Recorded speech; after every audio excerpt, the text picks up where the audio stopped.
rin ginawa natin kay Boss Pare Ede.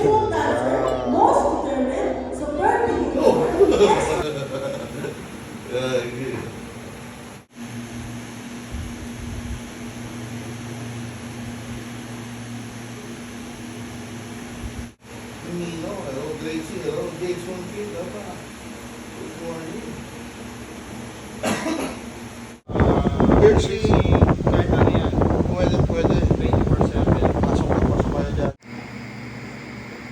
Boss! Go! Siyempre, parang idol natin. Ang pinaka grandmaster ng Topo sisig yan. Hindi, magaling sa pulot. Pare, kamusta yung totoo mo pa? Ay, pare. Sorry. Ano, masakit? Hindi. Kaya. Kaya. So, ayun, sa lahat ng gusto magpatato, kita nyo naman, 24/7 tayo. Yeah. Ito ang pinakamahabang session natin. Nag-start tayo ng Sunday, natapos tayo ng Monday. Kare,